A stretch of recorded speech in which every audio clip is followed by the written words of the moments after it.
Hi, I'm Candy Stafford. I'm a registered veterinary technician in California, and my previous experience is with the vet school at Davis in small animal radiology for 23 years. This is all I did every single day, is to play with the animals and take good quality radiographs. So today we're working on positioning. And this is my friend Risa. She's helping me out today. So you could tell that this is really stressful for her, and we wished all animals were like this, but we're going to do basic positioning, and we're going to work on how to safely step away from the table. This is hands-free radiography. When you're doing 30 cases a day, you don't want to have all the exposure to x-rays, and so this is just part of our safety course and learning to step away from the table and use other restraining devices besides ourselves. Now we're going to start off with, and you could tell that Risa's really excited to be here. So consequently, we're going to start off with a lot of the lateral positioning, and then we'll move on to the VDs. And you could see that we're kind of getting her used to being on her back as I rub her belly, because that's what we do all day long, is talk to our patients. So starting with the lateral, we will talk about collimation, where to put the cross beam, where to put the sandbags, and I use these type of sandbags. They're 12 pounds and 7 pounds, and no matter whether I have a big dog or whether I have a Chihuahua, I use the sandbags the same way. So we'll start off with our lateral positioning. Now, when I measure, let's back up a little bit. When I measure, I like to measure standing, always measuring the widest part of the area. So if we're going to start with the thorax, the widest part of the area is right over the diaphragm. Widest part of the abdomen is exactly the same spot. So let's start off with our lateral projections. Good girl, Risa. I'm proud of you. Yes, yes. You're going to lie down now. Lie down now. Lie down. Good girl. And I want you to see that she, you know, like any dog, this is a scary proposition. So consequently, the one thing that I found 23 years ago is when we put the animals on the table, it's a scary thing. They're not allowed to be on the table. So we talk about other things like get in the car, go for a ride, stuff like that. And the thing is animals respond to us. When we struggle, they struggle. And it's just a bad situation, so pretty soon you're throwing your body over this animal. Well, this is what I found 23 years ago. The one on the neck is our big part of sandbagging and learning to stay away. If you only had one sandbag, this is the one I would get, the one that can go over the neck to hold the animal down. 12 pounds. There's no sand on the animal. The sand is around the animal. And the thing is that, stay, good girl, good girl. If you only had one, that's all you would have to use. So we start with the one on the neck. We're going to work on the thorax right now. Stay, Risa. Stay, you're a good girl. Yeah, I'm proud of you. The second one, no, stay, down, good girl. I want you to see a little bit of struggle. She's not being prompted to struggle. It's a normal reaction. This is not something that she would normally be doing, but the fact is that if I'm doing a thorax, one on the neck, one across the flank, this is the area we're going to be radiographing. We want to pull their legs out of the way. The small ones go on the legs. I have a last one like this. 4 sandbags is the way to go. And it's stay, always having contact with the animal, backing away, 6 feet away is little or no exposure. Let's work on where we put the crossbeam. I understand it's very hard to see where the light is, but we have a 4-way float table. Go for a ride, Risa. Good girl, I'm proud of you. We want the crossbeam, good girl, to be line up right behind the scapula. Opening our light field, leaving, just the width of the animal. We want from the sternum to the top of the back, and we want the light field to cover the whole thorax, from the shoulder to the 12th and 13th rib, putting that crossbeam right behind the scapula. And this is our look. Stay. Good dog, good dog. Bing, get your exposure as they're coming up in their breathing pattern. From the thorax, if I have to do with thorax and an abdomen, I'm going to move the animal down. Obviously, our sandbag can't be on the abdomen, so we've got to take it off there. I just swing it down, stay, to the legs, making sure we have the legs out of the way. and bringing the legs back, we just basically move the animal back, taking the crossbeam and putting it right behind the last rib. And again, it's all in the action of getting your hands off of them, keeping them calm, talking to them, back away, stay, stay, stay, stay, stay, rotor up. You want to get an expiratory shot on the abdomen. When you're getting that nice abdomen shot, the expiratory phase is when the guts are the quietest. So inspiratory on a thorax, want to see a good lung expansion, expiratory on an abdomen. I have to do a pelvis. I'm going to move on down. I'm going to put the crossbeam right on the femur. And in the light field for the pelvis, we need to get from the stifle to the top of the back. We don't need all of the abdomen. We don't need all of the spine. But one of the things that we found years ago, stay Risa, one of the things we found is that we want to scissor the legs. You need to scissor the legs because when doctors are looking at the radiograph of a pelvis, they want to look at each individual femur. And so consequently, this is why we scissor the legs. We can have the down leg coming up, the back leg parallel to the table, and back so that they can individually follow up each femur. Lateral projections of the pelvis will never tell the doctors about hip dysplasia, but they will tell the doctors about that luxated hip. If there's a luxated hip, they follow each femur up and they can tell which one is luxated. It will also let people know about the lumbar spine, if the LS, the lumbosacral part of the spine, so that if they have any kind of changes in it, this is what the lateral projection will tell the doctors.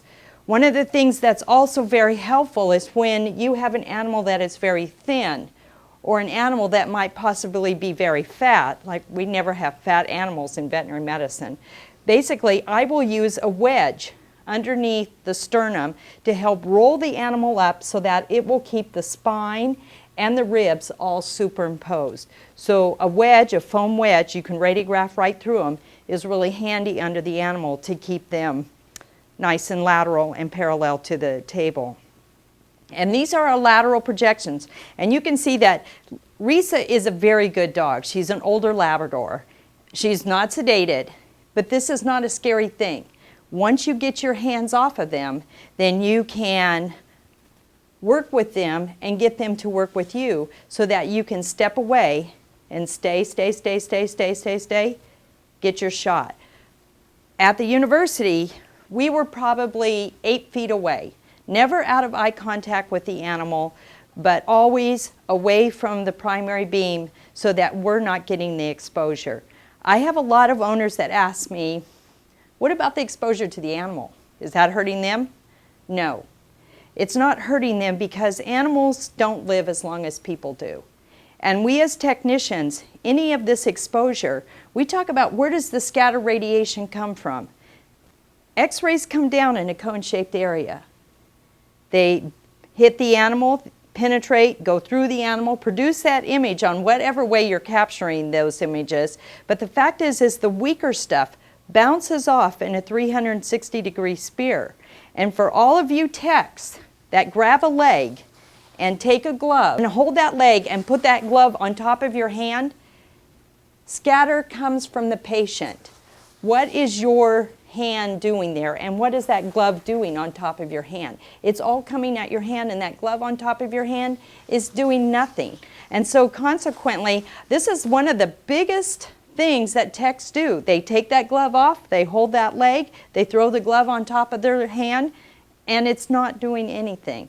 Scatter comes from the patient. We wear gloves and aprons to protect us from that scatter. But the X-rays that are hitting our skin, that are hitting us, stay in our bodies forever. They don't leave. So consequently, learning to back away, 6 feet away, is little or no exposure. But the whole idea with the hands free is this, is keeping them calm, getting our energy off of them, and letting them see how this works. Now, we've worked on our basic lateral thorax, lateral abdomen, lateral pelvis. We're going to go through some extremities now. I'm going to start with the front extremity and then we'll move to the back extremity. I don't know if Risa is arthritic anywhere. Being a Labrador, she may or may not be. But we'll go ahead and we're going to start with some of these extremities. So we'll start with the lateral shoulder. Now measuring for shoulders is really interesting. The one way I suggest for making the lateral measurement is that when the animal is standing, you measure from outside shoulder to outside shoulder with your calipers. And then whatever that measurement is, you cut it in half. So now we're going to concentrate on this down leg. One of the things you need to do is be able to bring their heads up. If they have collars on, it's a good idea to take them off. You don't want any tags in there. I want the top leg out of the way. Stay, Reese. Good girl. I'm proud of you. Stay, Reese. Stay. Good girl.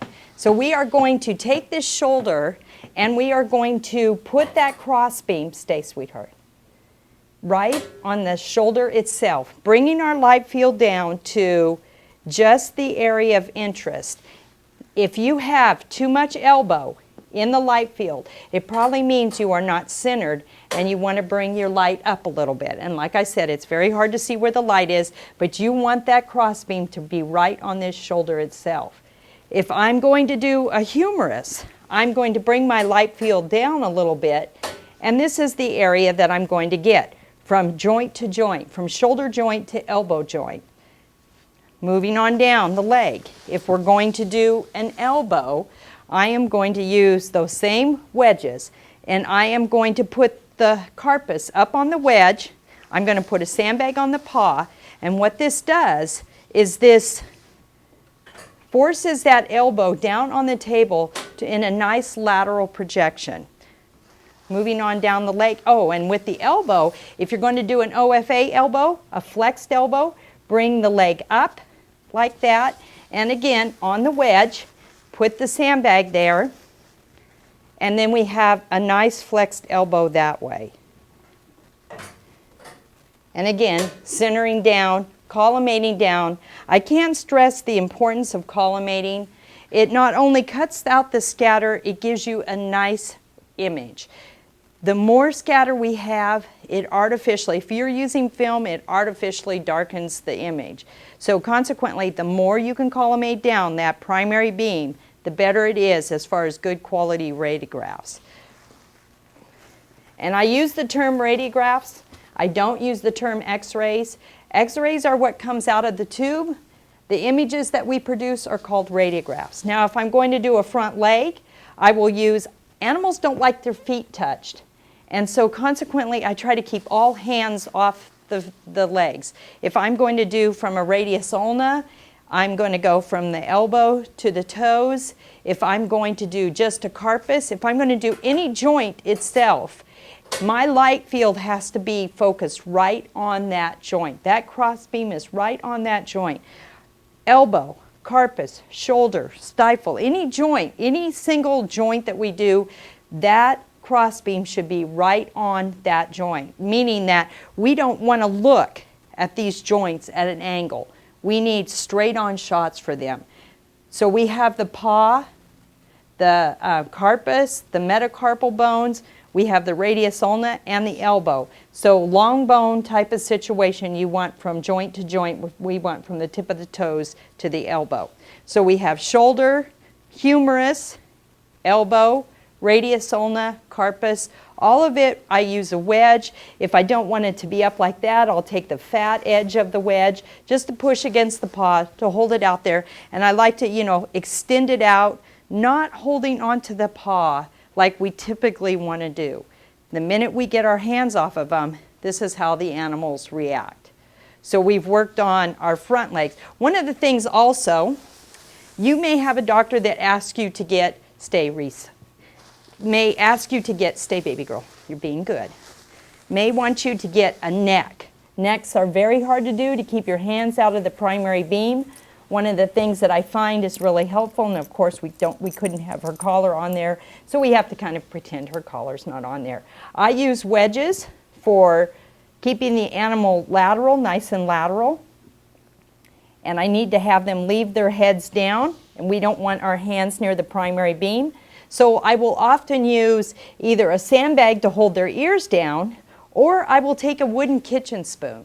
And I will use a wooden kitchen spoon on their skull. And if the animal is being really good, I'll lay a sandbag across the arm of the spoon, holding their heads like that. Stay, Reese, stay. Good girl. Extraordinarily good dog. They're not always like this. You always wish you could have one, but she is being extremely good. She is very obedient. So I've never worked with this dog before, but I can tell you this is one I'd like to have with me all the time. So anyway, we want to get a lateral neck. The wedge is also good for doing a skull shot. It keeps them nice and lateral. I find that if I'm doing a brachycephalic dog or a cat, I don't always need the wedge. Their little round heads are kind of rounded anyway. But on these long muzzled dogs, this is really helpful to have to keep them nice and lateral so that you can get those lateral shots. Good girl, I'm proud of you.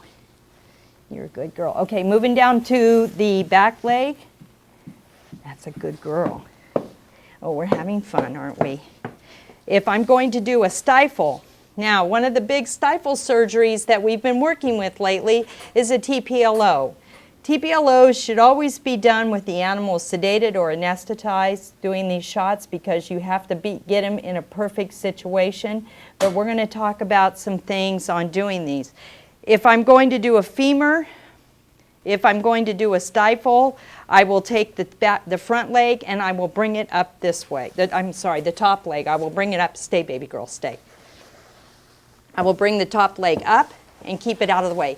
Reese, no. I know. This is hard. This is hard. You stay. You stay. We need to see a little squirming here. I don't know how she'll be, but I want people to see this. Stay, stay. She is not sedated. Doing any orthopedic shots I do today, I couldn't guarantee because she is not sedated, but I think she'll let us do some things. We're going to work on the knee for a second right now, on the stifle. I need to bring that leg down. I take the top leg out of the way. That's a good girl. Do you have bad hips? Huh? You're being really good. I'm proud of you. So I'm going to take that top leg out of the way, and I want to force this knee down on the table. So I, again, use my wedge, raise the hock up, and take the sandbag and hold the tarsus down. Now, her leg is not rotating down. I don't know if she's had knee surgery before or maybe possibly some hip things that are going on, but this paw doesn't want to rotate down and lay lateral on the table. But we're going to bring this knee, and I'm going to center right on her knee. Now, this is a normal stifle. This is a normal stifle shot. Nice, relaxed. Take that hock, bring the leg down, and this is the type of look that we want to get here. Just collimated down, hock up, stifle down on the table. TPLOs are done with wedges and sandbags. At Davis, we didn't hold for these, but basically we would take the top leg out of the way. I would take another wedge and I would force the knee down like this. Push on that knee, bringing the leg down to your 90 degrees. You can't have anything underneath the leg. But we can use, artificially, we can take those wedges and sandbags and hold the leg like this. So this is our 90 degrees. 90 degrees from the femur, 90 degrees down the tib fib. And to make those stay in place, I use sandbags. And then again, we just back up, and this is how we do it. Now, any of the rest of the hind leg, we have tib fib. And moving on down, just using the sandbags, I have tib fib, I have hock, we have our tarsus right here. And again, we don't want sandbags on anything like that, so I just use the wedges to hold the leg, and I put it like that. So we have from our stifle, tib fib, tarsus, and our metatarsal bones. We've already worked on the lateral hip. If we're going to do a femur, more than likely you're going to stay, Risa. You're going to bring the top leg out of the way. You don't want to hold it. You can just take a big sandbag like that and get them. I almost do like a VD pelvis and just a frog leg and bring their legs and bring them out of the way like that. So here's our lateral femur, stifle, tib fib, hock, and metatarsal bones. We're going to switch up now and we're going to talk about some VD positioning, and then we'll talk about some dorsal-ventral positioning, but I'll start with my VD. So we're now going to work on some ventral dorsal positioning. Out in the private sector, most of the thoraxes, abdomens of course, pelvises are all done ventral dorsal. Now I don't have a helper here today. Probably the only shot that I do holding the animals is a VD hip. I do VD hips holding because it's easier than I don't run in and tape them. If the animal's anesthetized, always I'm out of the room. But if the animal's awake and they want me to get a VD shot, I'll put aprons on, gloves on, thyroid shield, and I'll hold the animal. It's much quicker. We'll see how she does today. I don't know how she'll be for me. Like I said, Risa is brand new to me, but she's being awesome, and I'm really proud of her. It really helps to have a nice patient.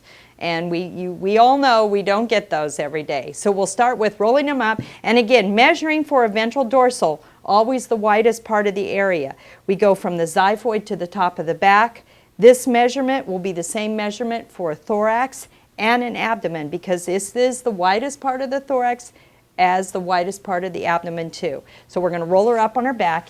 You want to start on your back? Good girl. Now, holding them up, I use a sandbag.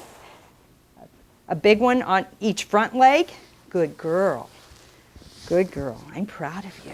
We're doing a thorax first. So basically it's just, then I take my small sandbags, and I don't really care about the positioning back here. It's mainly just keeping them up on the table. I then will straighten them up, and I'll tell you what, anytime you do a ventral dorsal view, the most important thing is to keep their head straight. If you keep their head straight, the animal will be straight. Stay, Risa, stay. So consequently, this is our ventral dorsal view of the thorax. Stay, baby. Go for a ride. Good girl. We want that cross beam again, right behind the scapula. Feel for the back of the scapula, doing the width of the animal, and then the whole length. Good girl. Sometimes I give them a pillow, which will help keep them nice and straight. So I'll just, put a wedge between their heads. But you will find that if you don't have a straight head, that head always pulls the body over one way or the other. Stay, stay. So you can bring the legs out if you want. I haven't really talked about stay. I haven't really talked about any of the extremities yet, but the shoulder will be done like this. Stay.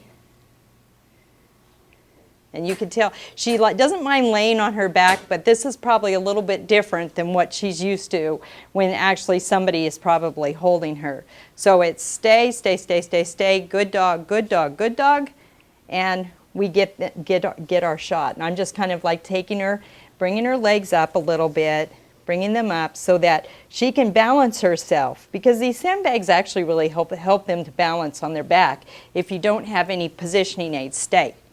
I do have a positioning aid that I use. If I can put the whole animal in here, then I will use my trough. You can see that she's bigger than the trough, so I don't like to put an animal in here to take radiographs when half of the body is in and half of the body is out. So if I have something that can fit in here, say from a beagle or a cocker spaniel, maybe even a smaller border collie or something like that. If I can put their bodies in here, then I will use a abdominal positioner or chest positioner. Stay, Risa, stay, stay. Moving on down, we just basically, if you're going to do a thorax, stay. Good girl. I know this is tough, isn't it? I'm not rubbing your belly. Yeah, stay, stay. So moving on down, I am going to bring my light field down to the last rib, the crossbeam to the last rib, making sure that she is straight. And down here to this end, you can let them just frog leg their legs out like this, and looking at, and you have to tell if an animal is straight, you have to look at it from this position. You can't stand to the side of the table and tell if they're straight. I have to eyeball her from here and then moving on down. So we have our thorax, we have our abdomen. Now the difficult position is going to be the pelvis. I don't know if she's going to let me do this or not. We're going to watch and see. If it can't be done because she's not sedated, I'm not going to crank on her and ask her to really do this. So I leave the sandbags on the front of the leg, making sure she's upright, and then I just replace my hands here with these two sandbags down here. Stay, Reese. Stay. Stay. Good girl. Stay. Good girl. And again, one of the positions for the hips is you hold at the hocks with your thumbs in. Now, we'll explain this in a second, but what I'm getting her to do is just to relax. I am having her I'm pulling her hips towards me. I'm rotating them in. The one thing I'm not going to do is push them down towards the table. We'll talk about that in the mechanism of what I'm doing. But she is being extremely good. Like I said, we all know animals aren't always like this. We're going to struggle with them. They're kicking, they're fighting us. The more you can get your hands off of them, the better off they're going to be. Risa is not sedated. So for me to work with this dog and realize that this does not happen in the real world very often. So holding at the hocks, we take the knees and we roll them in. I am going to stand up straight and tall when I'm holding these. And I just want to roll those knees in, pull the legs towards me. I don't force them down towards the table. This is also how you would do a VD femur shot. If I'm going to do a stifle, it's the stifle on down, the elbow on down, she's going to be dorsal-ventral. So right now, ventral dorsal, up, legs towards us, roll the knees in. Don't put the legs down towards the table. We're going to talk about the mechanism of that right now. Stay, Reese, stay. When you pull those legs towards you, you are taking the head of the femur and the acetabulum of the pelvis, and you are pulling this kind of motion here. When you take them and roll them in, you are distracting the heads of the femurs away from the acetabulum. When you take those legs and try to push them down towards the table, you are taking the head of the femur and the acetabulum of the pelvis, and you are grinding bone on bone as you push that leg down. So that's what animals fight you the most. We have found that you can rotate them in, you can stretch them towards you, and leave them parallel to the table, and you will get really nice pelvic radiographs. We do this for OFA, we do this for our standard pelvis radiographs. You don't have to push them down. Pull them towards you, rotate them in. You can see that that doesn't bother her at all. But the minute I try to start pushing this leg down, she's going to start fighting me. So this is the look that we do for a femur and for our VD pelvis. We will oftentimes, the doctors will ask us to get a frog leg. And basically a frog leg is I just push them up like this, you know, rub their belly a little bit, put a sandbag on them, and then it's like this. Stay, stay, stay, stay, stay. Good dog, good dog, good dog. Walk away from the table. And so this is getting yourself 2 feet away, 4 feet away, 6 feet away. We've got this dog nice and relaxed without us putting our hands on her so that we can get away from that scatter radiation. Now, front leg. We're going to talk a little bit about the front leg. We talked about the femur. I'm going to talk about the shoulder. Measurement for the shoulder, you can basically, whatever your MAS was, leave it the same. KVP, put your KVP up 10. Basically for our shoulder, I have a really nice sandbag here that I liked it with a grommet on it.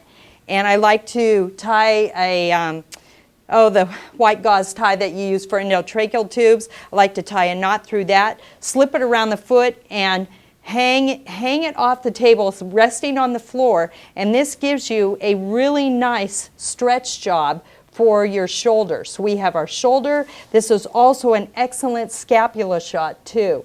I don't know if my arm's in the way there, but we can get our scapula, we can get our shoulder, we have it extended out.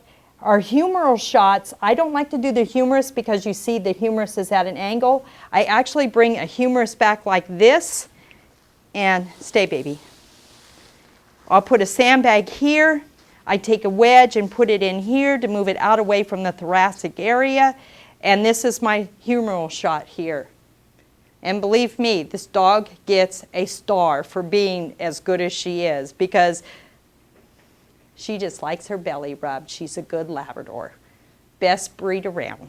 So we have our humeral shot, we have our shoulder shot. Elbow on down, stifle on down. I told you we're going to switch to dorsal ventral. So now we're going to let her get up, and I am going to let her sit up, and she's going to think that she's released and it's okay to get off the table, but I have to talk her into staying for a little bit longer. Good girl. Good girl. Stay. Stay.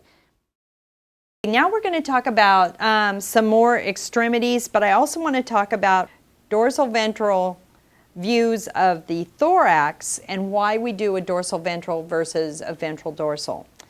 Animals stand four-legged. Their heart hangs a certain way. Our doctors at Davis like to see the heart in the proper cardiac position.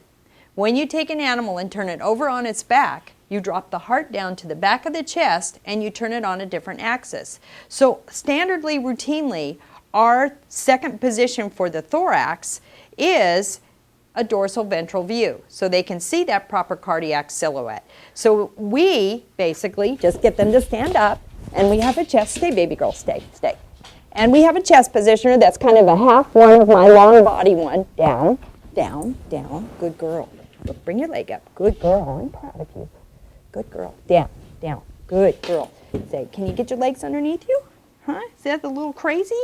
She goes, I kind of like laying on my belly or on my back and having you rub me down, down, down. There you go, down. Good girl. Good girl. Now, you can see that her feet are slipping, and she's just a little concerned about this table with her feet slipping out from under them.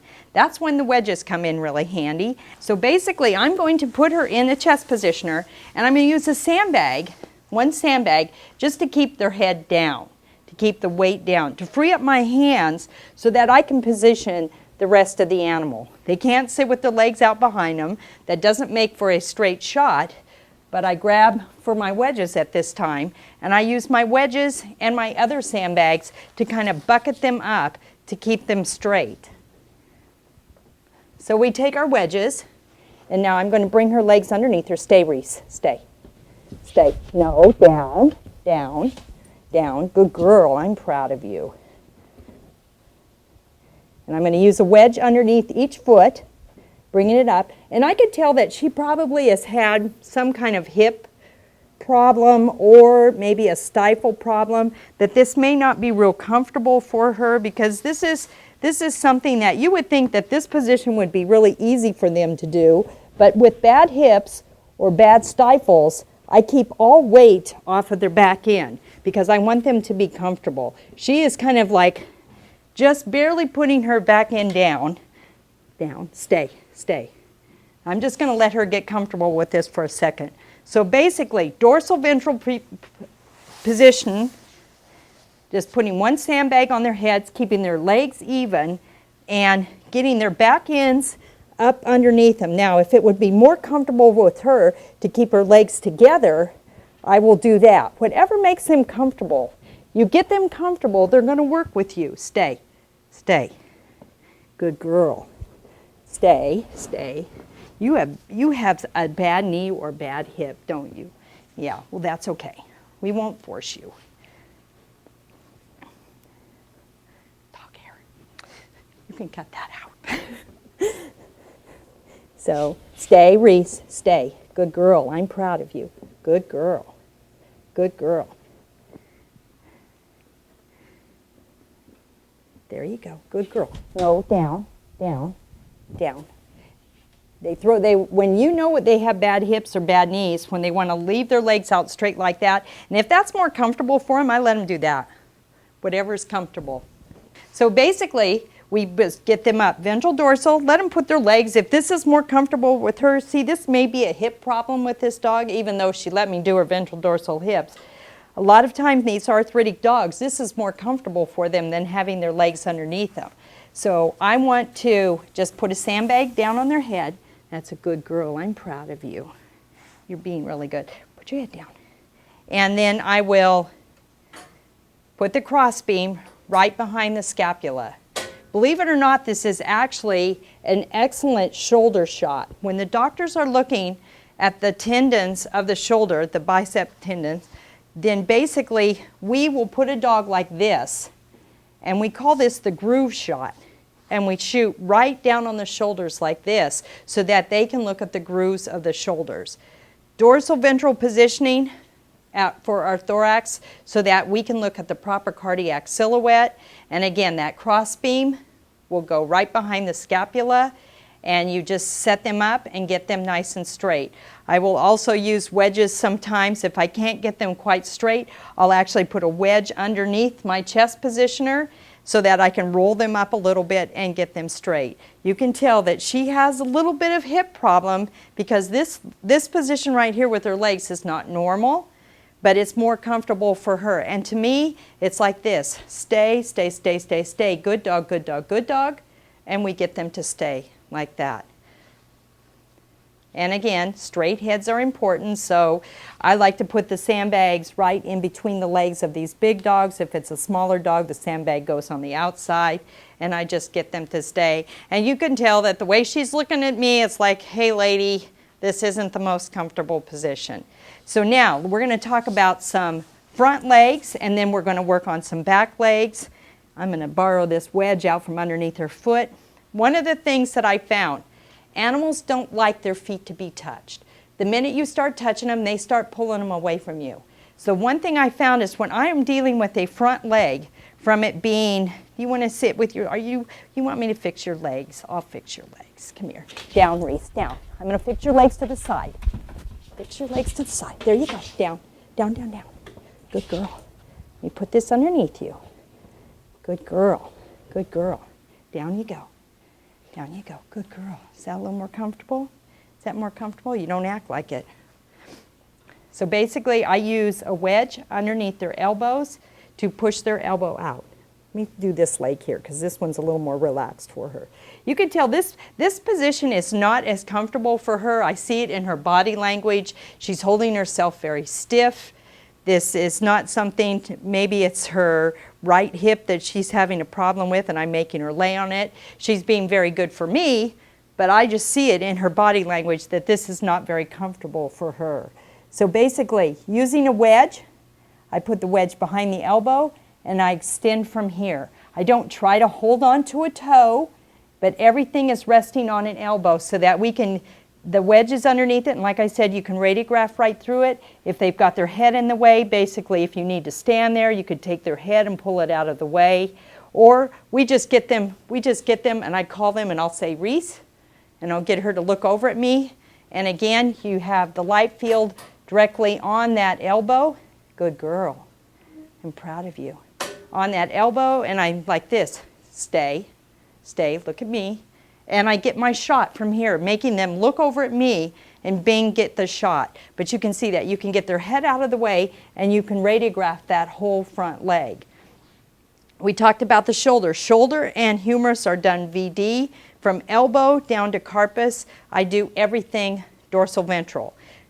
And again, no matter if you're doing an elbow or a carpus, if you're going to do a joint, you want to center right on that joint. So that cross beam will be right on her elbow, or that cross beam will be right on her carpus.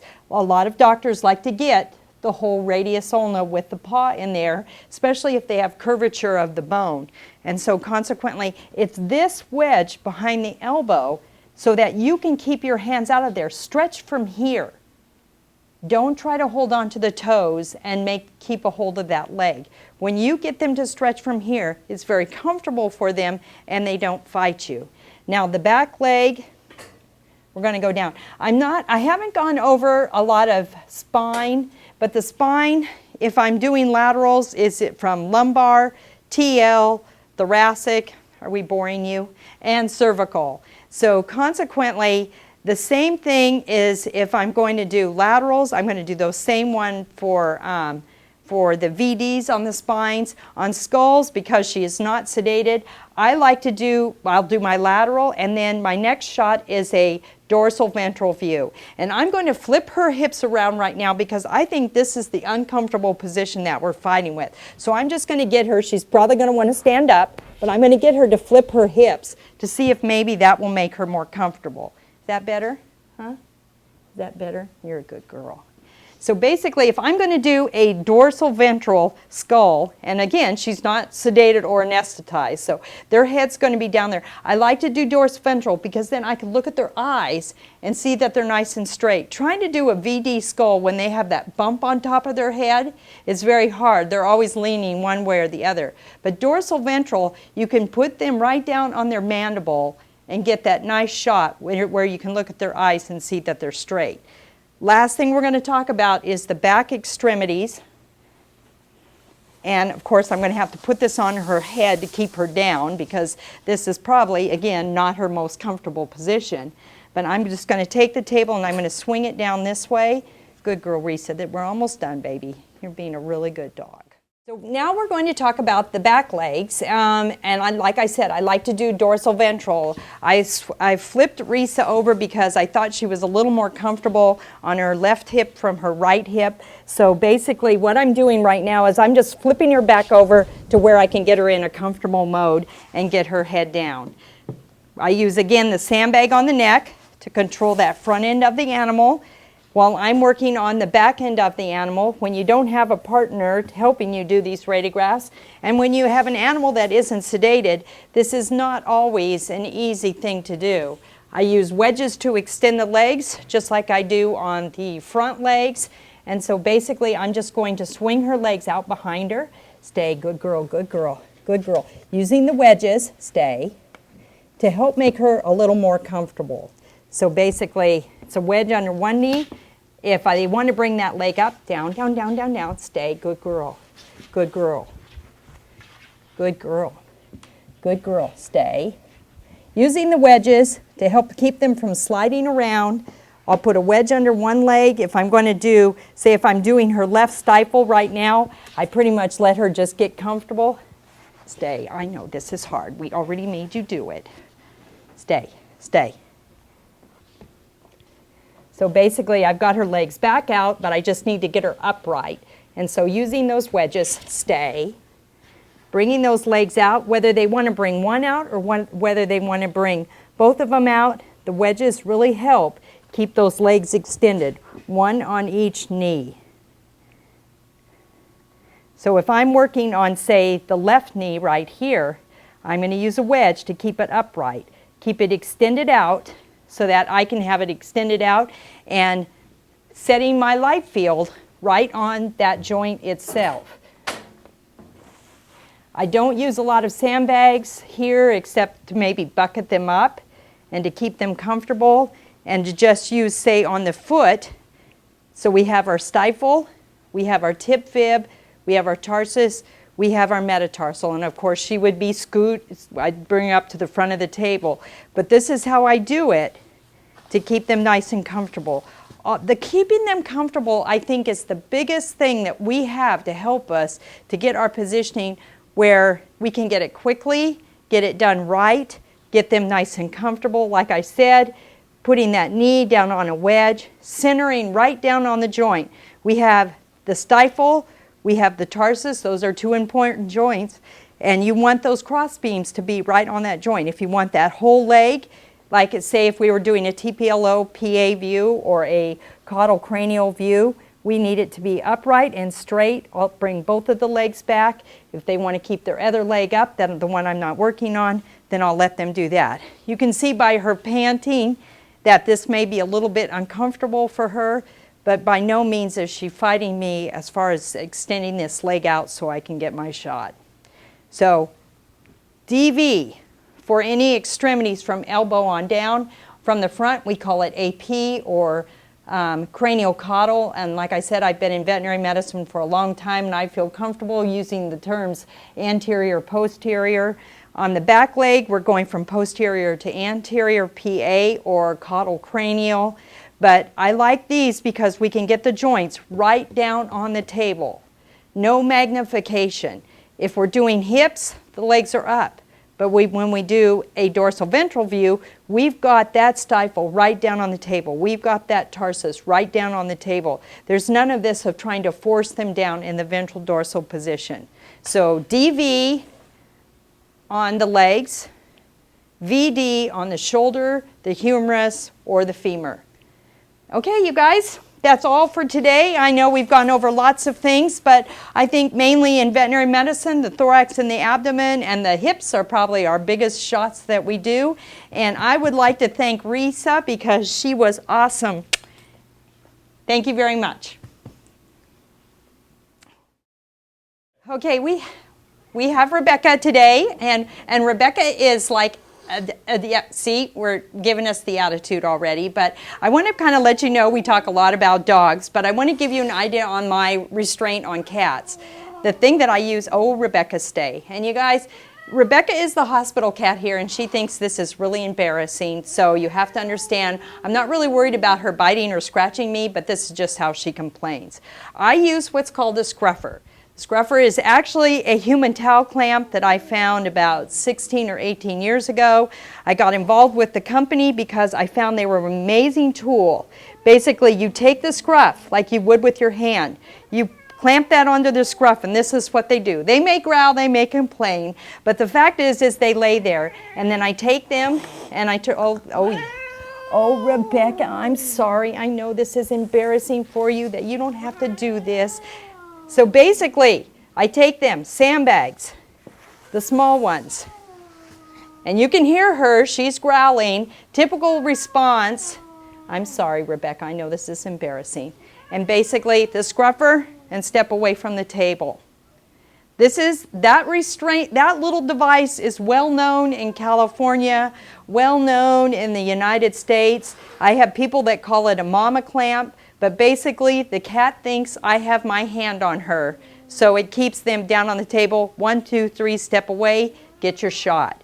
Ventral dorsal, I'm going to just take the cat, and she finds this entirely beyond her capabilities of being a movie star. So okay, Rebecca. So basically, I take my hand with the scruffer, putting them upside down, and you can tell that this is not the happiest thing that she's done, but she responds very well to the scruffer. So basically, it's just stretch them out. I use sandbags to put on top of them. I use sandbags to put on their feet. Shh. I'm sorry, Rebecca. I know this isn't something you planned on today. You're the hospital kitty. Most hospital kitties, for all you technicians that recognize this, all your hospital kitties act like this. You have them because nobody else wanted them. I'm sorry, Rebecca. So you can see that you can step away and get your ventral dorsal shot. I'm not going to stress the cat out by going over all those positions again. Most of the time in veterinary medicine, we do whole body cats. I never recommended it when we had film. But with digital radiography, and that's my specialty now, is to being an application specialist for vet-ray technology, vet-ray by Sedecal. But the thing is that it's entirely doable with digital radiography. But whole body cats essentially is basically what most people do. But you can use the scruffer just long enough to get the animal in the position, and you could see that she's not happy, but she's respecting the scruffer, thinking my hand is scruffing her. So I'd like to thank you all today. We'll be ending with Rebecca, and she would probably like to leave right now. So the minute I take the scruffer off of her, it will be the feet of the disappearing cat. There you go. Oh, okay, bye, Rebecca.